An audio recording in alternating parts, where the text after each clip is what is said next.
Welcome back ناظرین.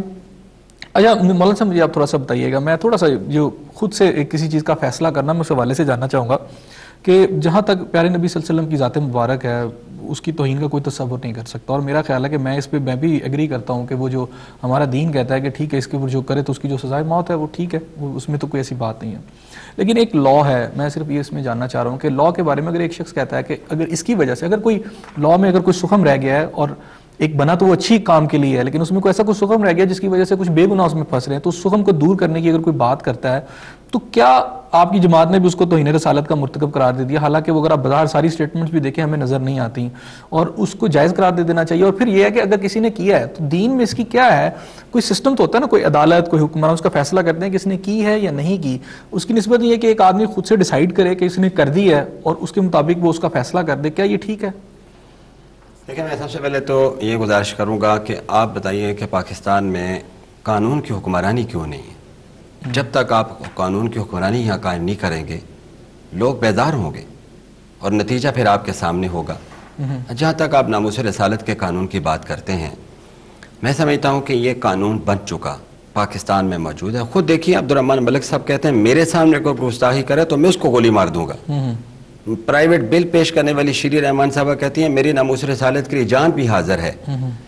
دیکھیں حساس جو معاملات ہوتے ہیں نا جی, میں یہاں ایک بات کہوں گا, ذرا آپ کی توجہ بھی چاہوں گا, ناظرین بھی اس کو دیکھ رہے ہیں, حساس دین کے معاملات پر ہر ایک کو زبان نہیں چلانی چاہیے. اگر حکومت سمجھتی تھی کہ اس کے قانون کے حوالے سے غلط اس کا مس یوز ہو رہا ہے تو میں آپ سے پوچھتا ہوں کہ کیا قتل کے مقدمات کا مس یوز نہیں ہوتا؟ یقیناً ہوتا ہے جی. کیا وہ یہ مطالبہ کر دیا جاتا ہے قانون کو ختم کر دیں, کیا اس کے اندر ترمیم کر دیجئے؟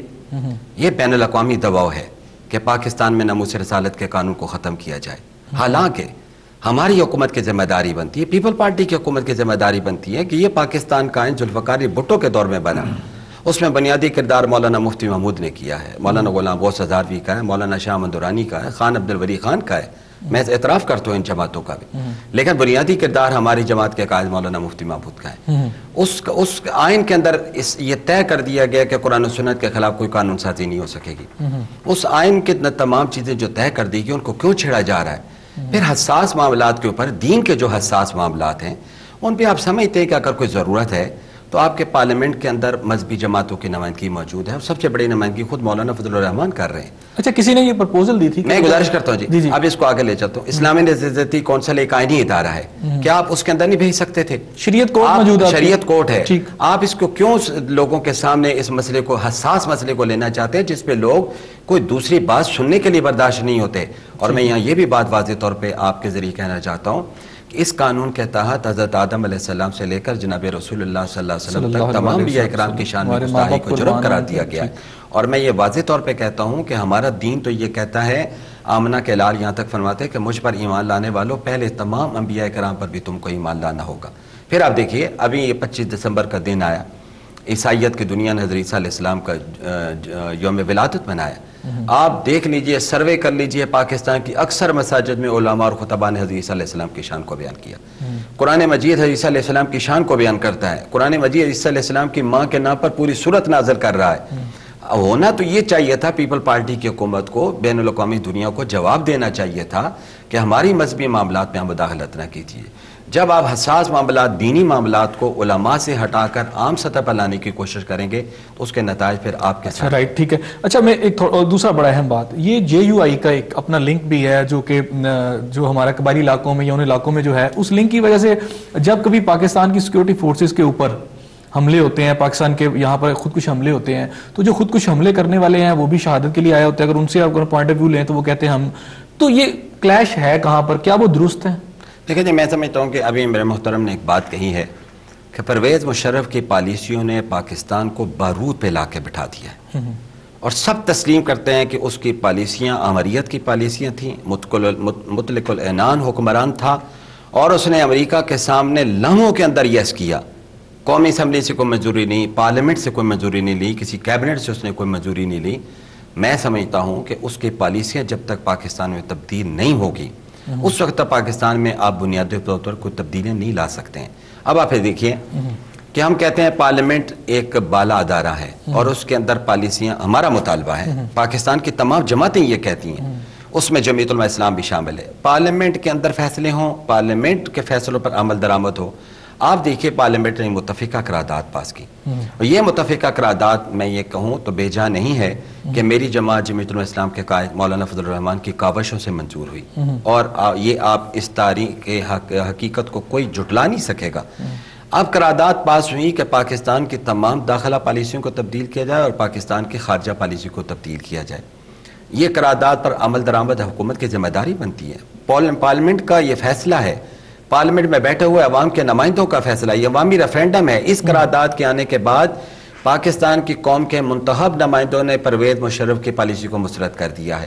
اب ہم یہ سوال کریں گے کہ کیا اس کا مطلب امریکہ سے تعلقات, میں یہاں واضح کہتا ہوں امریکہ سے تعلقات کے خاتمے کے حامی نہیں, ایک بڑی طاقت ہے, لیکن تعلقات پر آپ سوچ کر فیصلے کیجئے نا, اپنے ملک کو تو خانہ جنگی کی طرف نہ لے جائیے. رائٹ. اچھا میں اس میں مزید تھوڑا, ان تمام ان باتوں کے باوجود کہ وہ ریئیکشن ایک آ رہا ہے جس طرح انہوں نے عامر صاحب نے کہا, لیکن کیا ہماری سیکورٹی فورسز کے اوپر جو خود کچھ حملے ہوئے جس طرح کا ٹارگٹ کیا گیا انسٹالیشن کو, اہم کو, کیا جائز ہے؟ دیکھیں آپ دیکھیں کس جماعت نے اس کی حمایت کی. ایک بات آپ دیکھیں, ڈرون حملوں میں جو ناجائز لوگ مارے جا رہے ہیں, بے گناہ لوگ مارے جا رہے ہیں, جس کو ساری دنیا تسلیم کر رہی ہے, بالکل غلط ہے وہ تو. اسی طرح ہم سمجھتے ہیں کہ ان معاملات پر کس نے کہا ہے کہ اس نے مخالفت کی ہے. میں یہاں پر واضح طور پہ کہتا ہوں کہ پاکستان کی تمام مذہبی جماعتیں جو اس وقت سیاست میں بھی انوالو ہیں, ان کی پالیسیاں بڑی دو ٹوک ہیں. آپ کا یہ سوال آج سے 2 سال 3 سال پہلے پرانا سوال ہے, اس پر جواب بھی دی جا چکے ہیں, اس پر گفتگو بھی ہو چکی ہے. اصل دیکھیں نا جی, میں گزارش ہے نا جی, میری جماعت کے لوگوں نے, تمام مذہبی جماعت کے لوگوں نے اس پر جواب دیے ہیں. اصل ضرورت ہے کہ آپ پاکستان کی پالیسیوں کو تبدیل کیجیے.